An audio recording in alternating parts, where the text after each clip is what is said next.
আসসালামু আলাইকুম প্রিয় দর্শক, আমরা এই মুহূর্তে দাঁড়িয়ে আছি সেই বাররাঘাটের একটু উত্তর দিকে, যেখানে কি একদম নিরিবিলি একটা এরিয়া।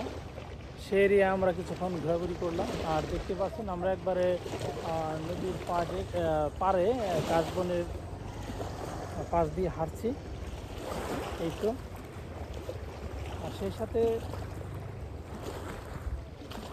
নিজেদের হাঁটা কিন্তু অনেকটাই ভালো লাগতেছে, দেখতে পাচ্ছেন।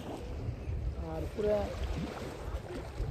নদীর যে ভিউটা পাওয়া যাচ্ছে সেটা হচ্ছে এই এই কাশফুলের যে এইটা একটা সময় দেখা যাচ্ছিল যে কাশফুল কিন্তু অনেক সুন্দর লাগছে, কিন্তু এখন সাদা ফুলগুলি ঝরে গেছে। ঝরে যাওয়ার পর কিন্তু এই যে এগুলো রয়ে গেছে।